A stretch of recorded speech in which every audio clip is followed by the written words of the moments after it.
লখনৌতে আজ আমার দ্বিতীয় দিন। সকালে উঠে রেডি হয়ে গিয়েছিলাম হাসপাতালে। শেষমেশ ডাক্তার দেখাতে পেরেছি।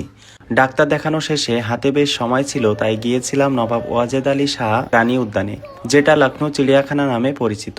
চিড়িয়াখানায় ঢুকে প্রথমেই পেলাম কচ্ছপের দেখা। কচ্ছপ দেখে মনে পড়ল খরগোশ আর কচ্ছপের সেই গল্প। ভাবছিলাম এভাবে ধীরে ধীরে কচ্ছপের মতো এগিয়ে জয়ী হতে পারবো কিনা। যাই হোক, কচ্ছপ দেখার পরে গেলাম কুমিরের কাছে, তারপর সাদাবাঘ। এই সাদাবাঘের জুটির নাম রঘুরাধা। এটি মূলত রয়্যাল বেঙ্গল টাইগারেরই জাত। লিউসিজম নামক জেনেটিক মিউটেশনের ফলে এদের গায়ের রং এমন হয়।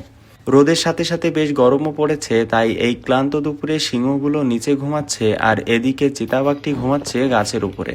একে একে সাদা ময়ূর, ধনেশ পাখি আর বিভিন্ন জাতের হরিণ দেখা শেষ করলাম।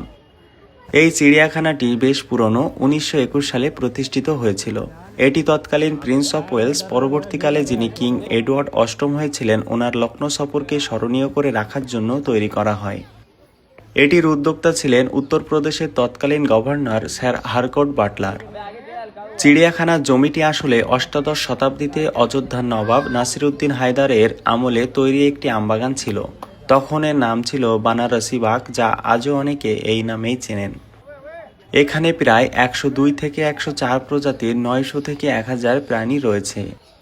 একে একে অনেক ধরনের প্রাণী দেখা শেষ করলাম। শেষে ক্যামেরা দেখে এই গোল্ডেন ফেজান্টের এগিয়ে আসা আমার আজকের দিনটা সার্থক করে দিয়েছে।